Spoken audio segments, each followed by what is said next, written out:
ये question solve करते हैं। क्वेश्चन में स्टेटमेंट है, late px be a polynomial with integer coefficients. It is known that px takes the value 2015 for 4 distinct integers, then the number of integer values of x for which px equals to 2022.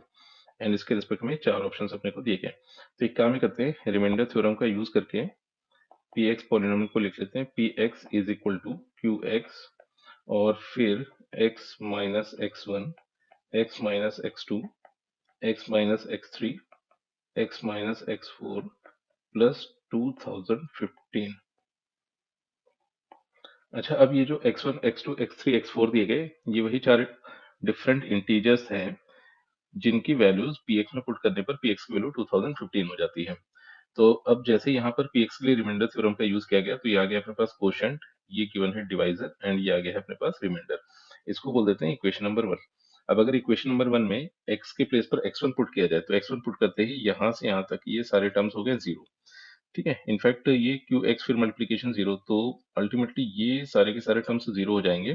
तो इस तरह से अपने को मिलेगा p x one is equal to 2015। Similarly x two के लिए भी ऐसा ही हो रहा होगा, मतलब पी एक्स टू की वैल्यू भी 2015 बन जाएगी। Similarly p x three and p x four की वैल्यू भी 2015 बन जाएगी। अच्छा, फिर फर्दर क्वेश्चन में कह रहा है कि then the number of integer values of x for which p x equals to 2022। तो अब x की वो इंटीजर वैल्यूज बतानी है जिसके लिए px 2022 के इक्वल हो जाएगा। तो मान लेते हैं कि x की वो इंटीजर वैल्यूज अल्फा ऐसे कुछ देखने को मिली, और ये एक इंटीजर क्वांटिटी है।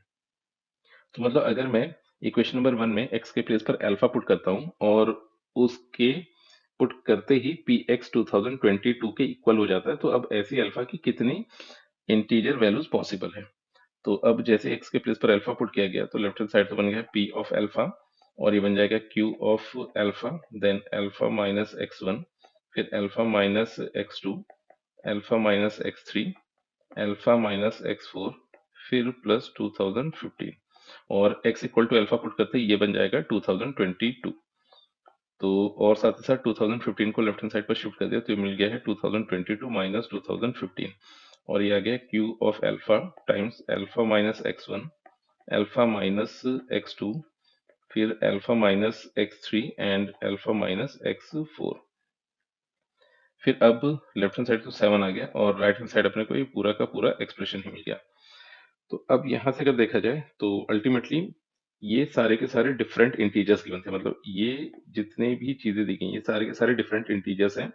और Q ऑफ अल्फा की भी अगर बात की जाए, तो Q ऑफ अल्फा भी अपने को इंटीजर क्वांटिटी ही दे रहा होगा। तो इफेक्टिवली अगर देखा जाए, तो राइट हैंड साइड पे अपने को इंटीजर्स मिले, और ये सारे के सारे इंटीजर्स डिफरेंट इंटीजर्स होंगे। तो अब अगर ये सारे के सारे डिफरेंट इंटीजर्स हैं, और 7 को अगर देखा जाए, तो 7 तो अपने पास एक प्राइम नंबर दिया गया है।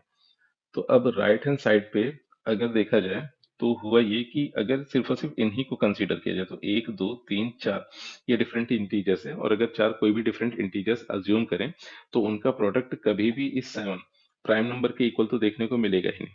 तो यानी कि ये जो कंडीशन दी गई, ये कंडीशन कभी भी ट्रू नहीं हो रही है। अब अगर कंडीशन कभी ट्रू नहीं हो रही है, तो इसका सीधा सा मतलब ये हो गया कि इस क्वेश्चन में अल्फा की ऐसी कोई भी वैल्यू होगी ही नहीं जिसके लिए p ऑफ x 2022 के इक्वल हो जाए। तो इसका मतलब ये हुआ कि ऐसी जीरो वैल्यूज मिल गई हैं। तो अब अगर ये पॉसिबिलिटी है, तो इस क्वेश्चन में option D is the correct choice.